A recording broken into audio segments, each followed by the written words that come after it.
Good afternoon, everybody. We had some technical issues, and we're live on PRTV with the stream from Scott. But right now, Scott is speaking at this event in Iowa, and I'm just going to cut to that right here, and then we'll come back with Hosted and explain what's going on. So we're streaming this on PRTV and on BTV Channel 2. Thanks for joining us, everybody. And Scott's over.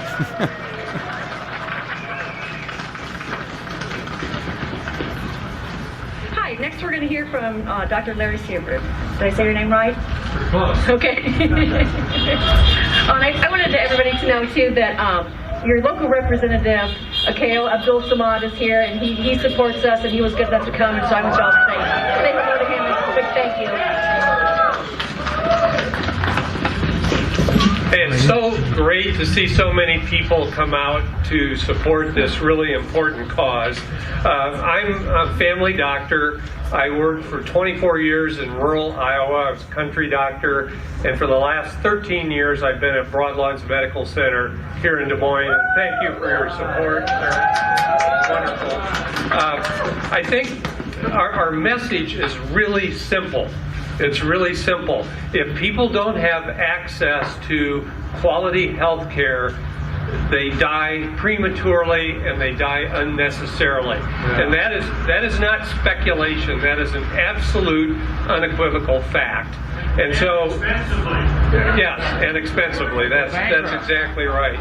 So I think what we need to do, and we got some phone numbers today, we need to educate our legislators and our senators. They need to understand this. And for me, and I think for all of you, to repeal this without replacing it is just absolutely not acceptable, and we cannot allow that to happen. So, thank you.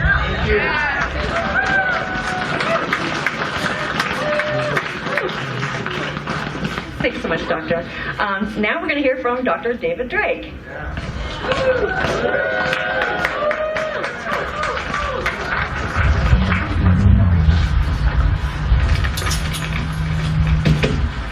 Hi.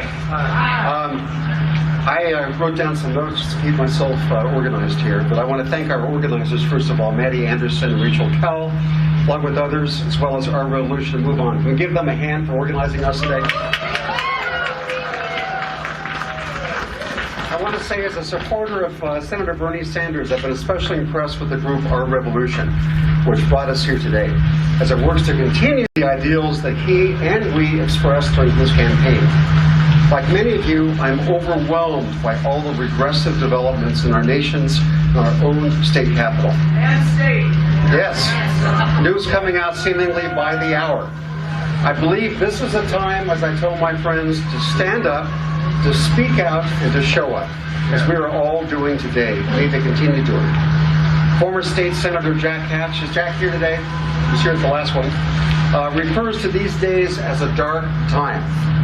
As a psychiatrist, I meet with many folks who come in concerned and frightened about our present and future as a nation and our impact on the rest of the world, as I am also. I certainly share that with them. We're all getting overwhelmed by the constant news of regressive developments. My wife and I, at home, agreed we would talk about the news, but that one room in our house would be a place we would turn it off. I don't know if you guys find this also. It's just constant. That's our bedroom, by the way. We all need to continue living our lives. We need to enjoy songs and dance and time with friends and family. It's important for each of us to support one another, to continue the things that we enjoy and those things that allow us to get more centered, more thoughtful, more present. Trump is going to be president, as you know, for at least so many more years, unless he gets removed before that. For some folks, that centering and thoughtfulness and taking care of yourself is gardening, which my wife is a big gardener. I assist her in that. It's certainly a way to project hope for the future. Meditation. Some of you may know about our Tuesday night meditation group, Des Moines Meditation. I can tell you about that. Other groups, yoga, long walks, time in nature, etc. We've got to take care of ourselves and each other through this time. This is a long haul, guys and women. A psychologist and Buddhist teacher, some of you have heard of, Joanna Macy, encourages folks to not get stuck on whether you're hopeful or optimistic. We do need to show up, though, as she says. We do need to continue speaking truth to power. We do need to build a movement that will be ready when the time allows. This cannot be a fun time, obviously, for folks in elected office. KO right here. We need to show our support and thanks to those who continue in these positions. Thank you. And for those who choose to run for office, I hope some of those of you are doing that. And we can do this all the while respecting those, I believe, who think differently. And there's a lot of them. Like you, many of my friends and family voted differently in the last election. I still love them while also expressing my thoughts to them. In the meantime, lastly, we need to keep those provisions of the Affordable Care Act, that at least those that have been helpful to folks, allowing those with pre-existing conditions to get health care coverage, allowing those adult kids until age 26 to be covered by their parents' insurance. But we need to go further. Actually, in months past, I've come to call the Affordable Care Act the Unaffordable Care Act, and I'll tell you why. Because in my private practice, I meet folks who have such high deductibles under the ACA, they can't afford to see me. We need to make sure everyone not only has health care coverage, but eventually no co-pays, no deductibles, nothing that keeps them from seeking and getting health care. Yes. We need to someday expand and improve Medicare for all. In the meantime, I plan to continue speaking out, standing up, and showing up. We need each other for this. Thank you very much.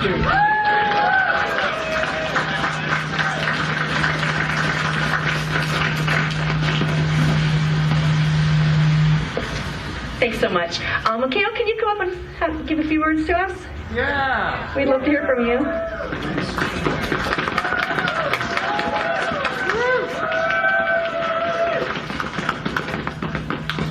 Good afternoon. Yeah. Do better than that. Good afternoon. I want to let you know on behalf of the Democratic staff that works at that house right up there, your house, that work for you, that we are in support of you. Very much so. We are fighting a good fight. We will continue to fight a good fight. And a lot of people always ask, well, you're outnumbered. Yeah, but we got a story to tell. We want to carry your message, but we need help from you. We need you to come up and see us. We need you to be in the gallery. Yeah. When we debate a bill, we need to look up and see your faces. Yeah. They need to look up and see your faces. Yeah. Because that's the only way we can support one another. And then we must keep this same energy going into 2018. Yeah. 2018 has to be a tsunami. Yeah. 2018 has got to be a wave that no eye was never seen before. Yeah. Because that's the only way we're going to show up and stand up and tell them how we really feel. Yeah. I say this in closing, and I say it everywhere that I speak. Everywhere that I speak. I won't say kick them out. Kick them out. I won't say that. I'm a nonviolent man, but I do support what you're saying. But anyway, the key is, and I say this everywhere I go, is that we have to start having some real conversations. Not only in the rallies, we have to have them in our homes. Yeah. We have to have them with our neighbors. We have to have them with our family members, no matter if we disagree.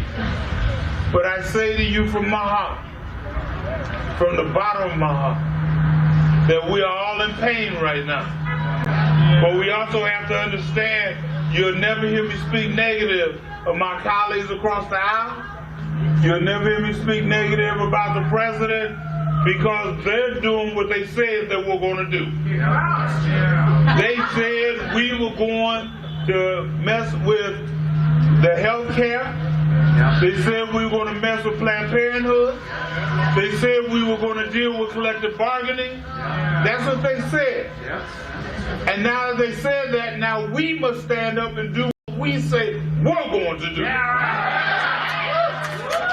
that's going to make a change in 2018 because we want collective bargaining. We want health care for everybody. And when you're at if you're at rallies and you're at forums, ask the question the woman did the other day. What kind of health care do you have? And then make them answer that. Because they're not hurting for health care. We're not hurting for health care. But let me tell you something. I know that if I leave that house, that I have to pay them for my health care. I'm in the same boat. But I have to fight because I want the same health care for you that I have for me. Because we deserve it. Together we stand. Divided we fall. Let's stand together.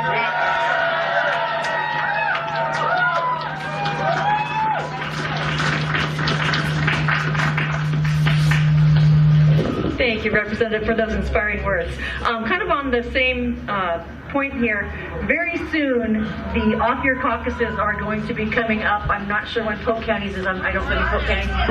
March 6th. Okay, so if you need information about that, go to polkcountydemocrats.org and you can find out. They're all over the city, so find out where yours is and go. They need your help. PolkDams.com, sorry. Thank you for that. Mike Tramontina, are you ready to come up here and have a word with us? Thank you.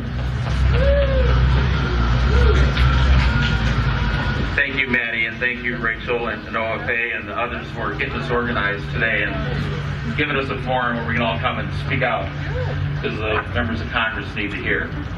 For the past 3 years, I've worked as a licensed navigator in the state of Iowa, which means I'm licensed to assist people to enroll in the healthcare marketplace, the Affordable Care Act.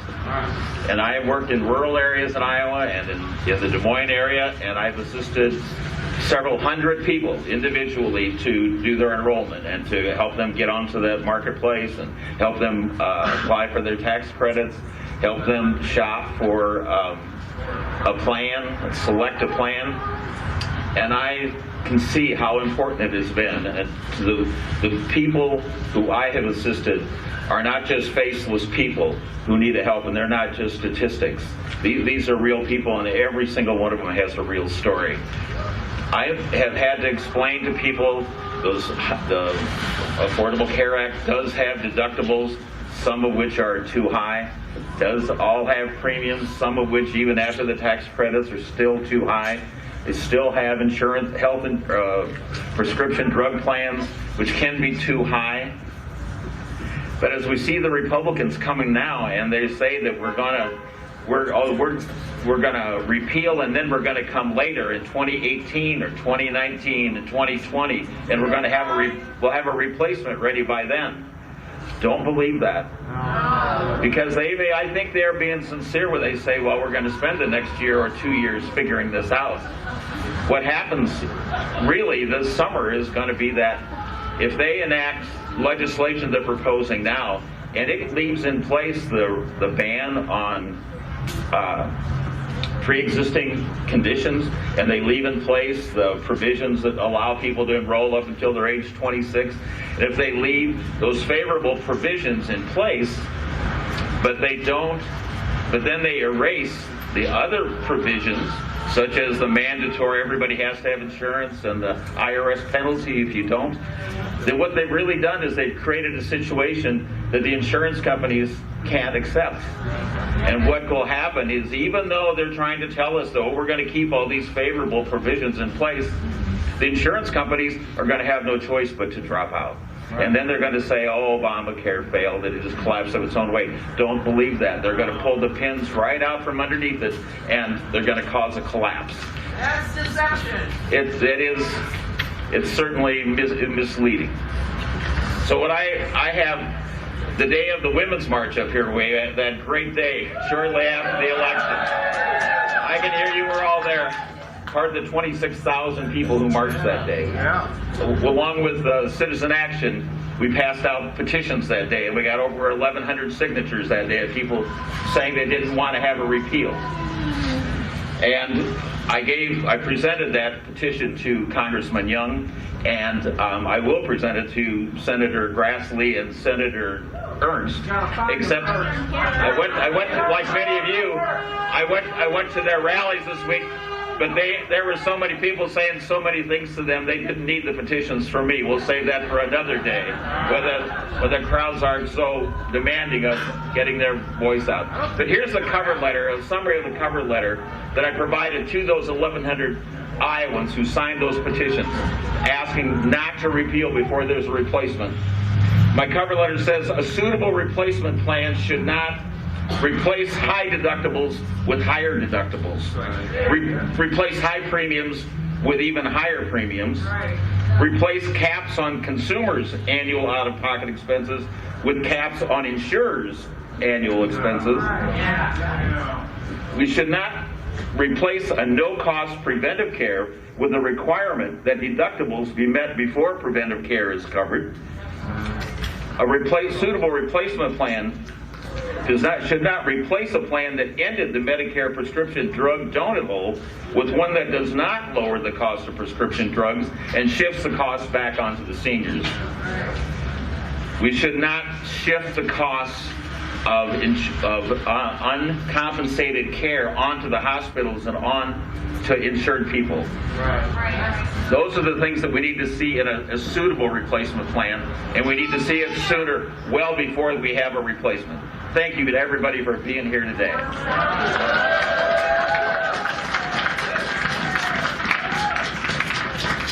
Thanks so much, Mike. For those of you who are not in Polk County, these off-year caucuses are going on in every county. There's not really a good place to get information about all of them, but if you go to iowadems.org, if you click on our party under the county party, you will find your county party chair's phone number. Call them and find out. That's probably the easiest way. I also find out that Tom Perez has been elected the new chair of the Democratic National Committee, so we'd like to congratulate him, and I'm sure that we'll all be able to work together with him. Oh, shit. If anybody would like to come up and share a story, there's somebody right over here. Tell me your name again. Natalie Berkowitz. She has a personal story that she would like to share with us.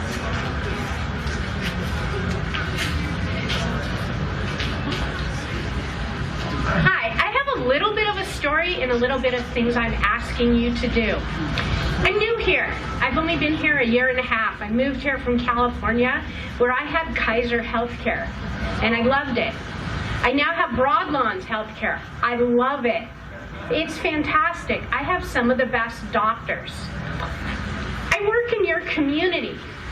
I taught for 25 years. I was a U.S. Peace Corps volunteer. I work with kids, and I tutor them, and I work with kids with learning disabilities. I need my ACA to be healthy to work with kids. It is of the utmost importance to me to get my flu shot and be able to be active and do things. And that's because of the population I work with. They have a lot of cooties. No disrespect to kids, they just do, okay? So in that vein, because I'm a teacher and my credentials in California, I'm gonna ask you to do some things, because everyone here, we all have signs, we're all talking about repeal and do this. Educate yourselves. Know what you're talking about, so when you go out and talk to other people, you can argue it to the bone. Because holding up a sign and saying don't repeal and this and that and everything else, I'm willing to bet most people in this audience don't totally know the details. So I'm going to give you two names. I need you to read anything that Atul Gawande writes. He's in the New Yorker. He just wrote a great piece on incrementalism that has everything to do with the Affordable Care Act. He writes a lot of really good stuff. He's a surgeon. He is very well respected, and he is terrified. The GOP is terrified of him because of what he says. And he is so articulate, and oh my gosh, he has brown skin. Okay, but that's a whole other issue. Okay? Other person you need to read up on is Zeke Emanuel. He's the brother of that guy who, mayor of Chicago thing. But, yeah, okay, but hey, he helped put ACA together. And he articulated very well why certain things had to be in there. If you know the discussions and you're able to have the talking points with others, it's more than holding a sign. So first off, educate yourselves. It's like putting on your oxygen mask to help the person next to you. The second part is please educate someone else. So yeah, we need to have these really difficult, awful conversations. I have to have conversations with people about vaccination because I work with kids. Okay, it is not a comfortable conversation. It's not pleasant. It doesn't bring me joy. It is a necessary evil. And it's because I actually believe that children have a right to vaccinations because I was a Peace Corps volunteer in Namibia where they still have active polio. And if you're going to be an anti-vaxxer, hey, start with polio. Don't do that one first and then come back and talk to me. Okay? So, you know, there's things we need to educate ourselves on. One of the horrible things I learned upon moving here, suicide rate. In the first 14 months I was here, I tutored 3 students, different school districts, different situations. 2 had been best friends of kids who committed suicide, 1 whose parent committed suicide. There was no social services, psych services, anything. I went on the web. I was like, this is horrible. These kids are really struggling. How do I help them become whole? Because looking at a parent and saying, you know what? Your kid needs this more than they need my tutoring right now. Their grades can wait, but we got to get them whole and feeling good again. Okay? Another thing a lot of you don't know and don't remember, psych services are supposed to be on parity with health care. Get the message out there. There are kids who need the psych services. The suicide rate in this state is beyond appalling and disgusting that we can accept that we allow this to happen. It is up to us to change that number around, whether it's veterans, whether it's kids, I don't care who it is. The fact that we accept such a high suicide rate is really depressing. Okay? Those are things I would like you to do as well as holding this sign. I want you to go out there and spread the word. We have to come together, but we have to educate, because if we don't do that, if we don't educate the people who voted the other folks in, we're not doing anything. Yelling, screaming, saying foul words, whatever, that's great. That's not the problem. It just makes us feel better. What we need to do is get people to start to understand the issues. Thank you for listening to me.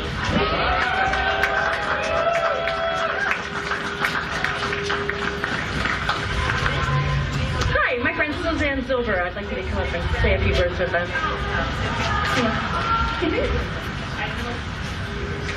Hi, my name is Suzanne Silver. I am a psychologist in Ames, Iowa, and in addition to supporting Obamacare, I'm also here to alert you to some threats to access to mental health care. Of course, you know, the repeal of the ACA is a threat to access to mental health care. And we know that poverty creates mental health problems. So we have sort of a doubling of effect there. If we have people in poverty who then also cannot get mental health care, we have a problem as a community. Now, I've been getting emails just this week on 2 really crazy ideas that have come out of the Iowa Republican legislature, okay? And I brought this little sign here so I can remember them. Okay, so the first one is HSB 135. And this bill is suggesting that people with a master's degree in mental health treatment, so that would be master's of social work, and people with masters in counseling or psychology, those are licensed mental health counselors, they want to remove their licenses. And yes, and make them just registered. And I don't, and the assumption we have, we don't quite know what this means, that they're just going to be registered in terms of getting insurance payments. Usually insurance companies, do you know the answer, young man? 138. I'm a school become respiratory therapist. Okay, you think it's 138? Okay, so I either got it off the email wrong or the email was wrong. But so it's either 135 or 138. So what they're doing is they want to eliminate the Board of Social Work, which makes sure that people who act unethically, like who have sex with their clients, whatever, that's the group that would remove the license of a bad actor in mental health, and they're going to remove that. But then the other question is whether an insurance company is going to even pay somebody who's only registered. Yeah. Right now, the requirement is a license. And so if we make it so that social workers can't have licenses, mental health, we lose almost all of the mental health providers in the state of Iowa. There are not enough psychologists to provide services to everybody who needs mental health care. So we don't even have enough psychologists, period, for the things that only psychologists can do.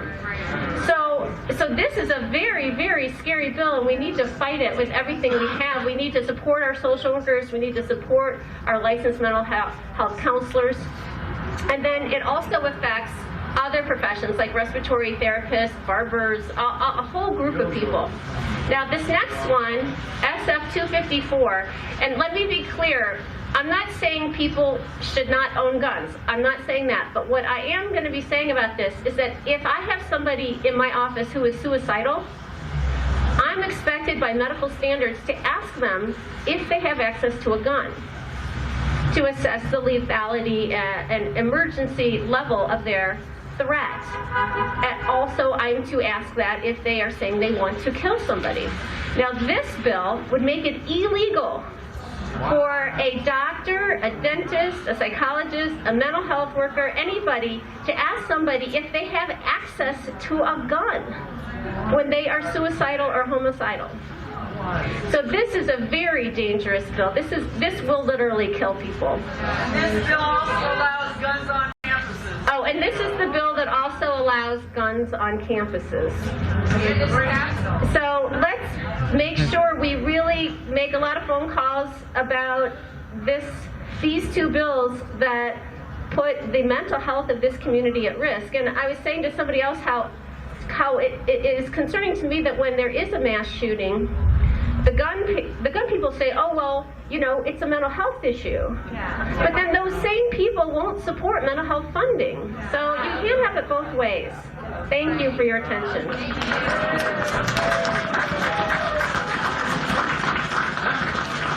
Great, thanks, Suzanne, that was great. Mike Tromatino, are you still here? There's a lady over here that'd like to speak with you. Let me get a minute. You see him? Yeah. He's got, has a hat on, he's walking towards us? Okay, great.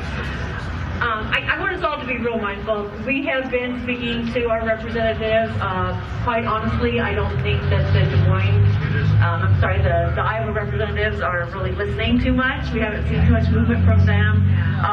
Yesterday, I think it was, the GOP did put out a plan. I haven't had a chance to look at it. It looks like it's probably not very good. John Boehner, though, just a few days ago said that he does not think that the Republicans are going to get replace and repeal done. So let's hope that he knows what he's talking about, and let's keep the pressure on. Is there anybody else that wanted to come up and have a word? Hey guys. I'm sorry, Clay. Yes, we're going to hear from Clay.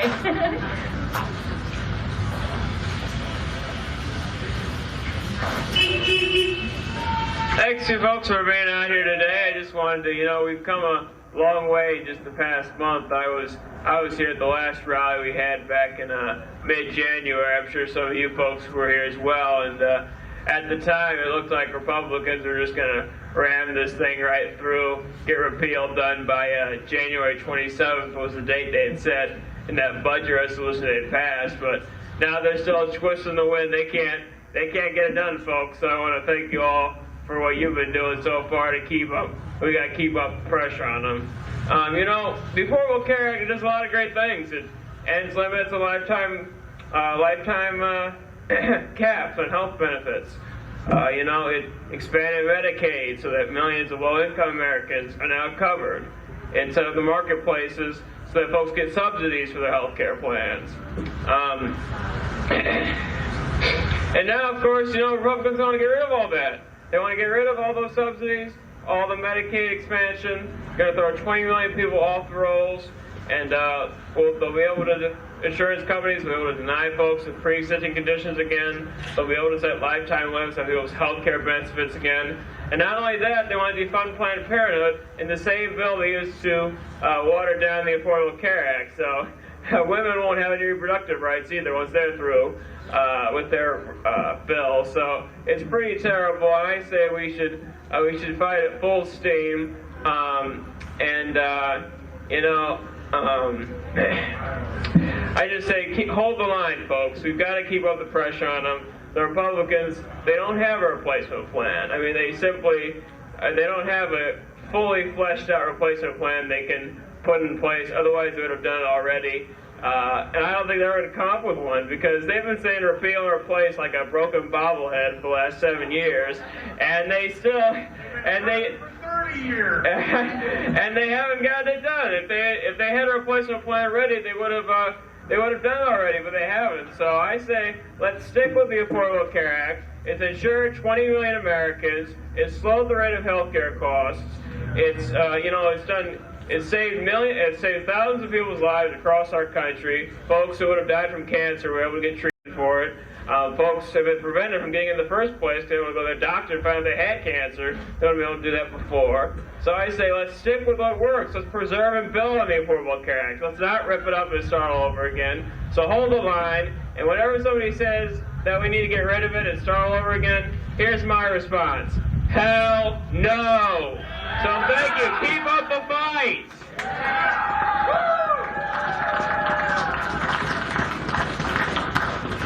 Thanks, Clay. I wanted to thank you all for coming, and I wanted to just mention again that we wanted to thank OFA and DFA and Move On, Our Revolution, and the Democratic Party for helping us to promote this.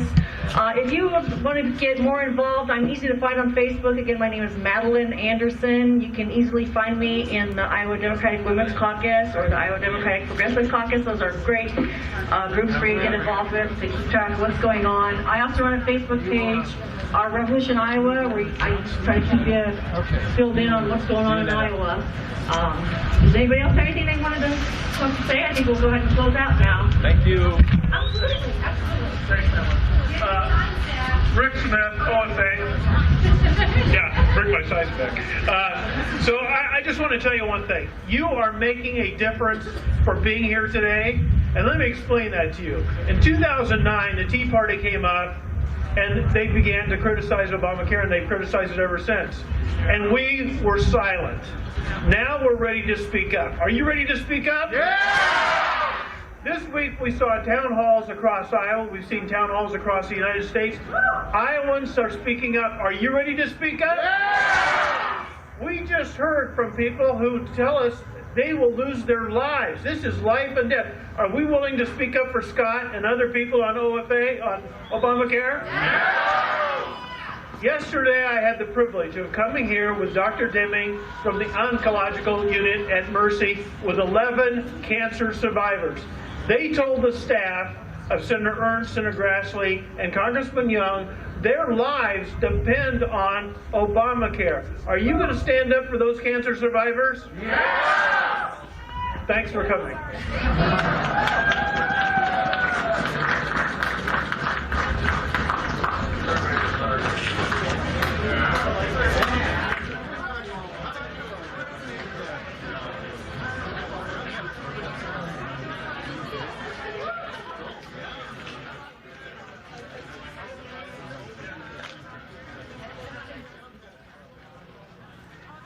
That is live in Iowa with Scott Galindez via the LiveU Solo.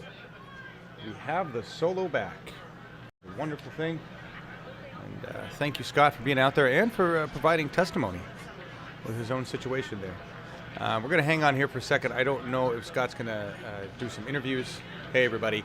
And I had some real big issues with, real big problems with YouTube this morning, getting it to go to the right feed through the Solo. So that's why we're on PRTV with the raw feed, and we're on Bernie TV Channel 2 with the hosted feed. So hi, everybody who hasn't seen a live stream on this channel in a while. We're going to revamp it. We're going to start using it again. Good to see you there. And I am trying to monitor both chats at the same time. She's having another one in Altoona a week later. Let's go see her. You can go on her website and find them. We're just talking some extra information there. We'll wait, see if Scott shows up on this. I know we only have about an hour's worth of battery power on the Solo at this point. I need to find some new batteries for that thing. So. Hi, guys. Everybody down there. Froze, Pat, D-Best, Ashley, and Kendra. A lot of you guys in here. W.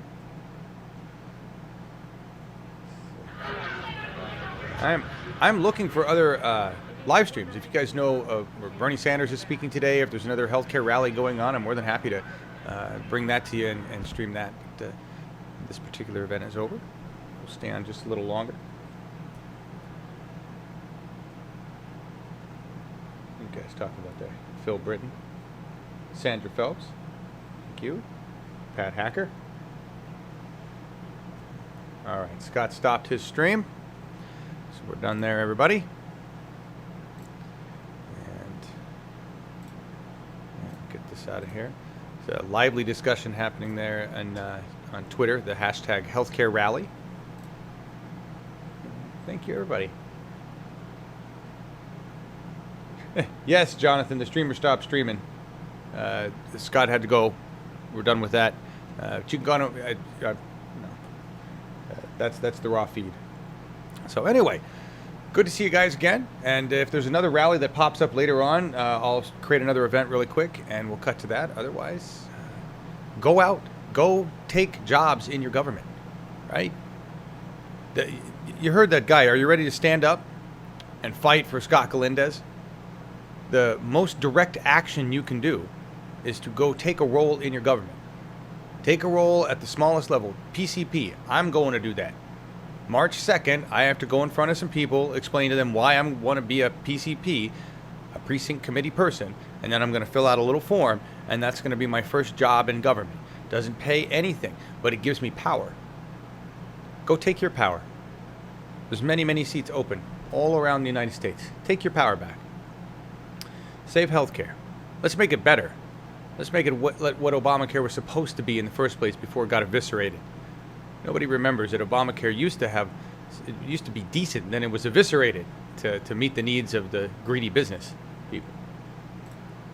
The streamers don't stop streaming. That's hilarious, you guys. All right. I'm out of here.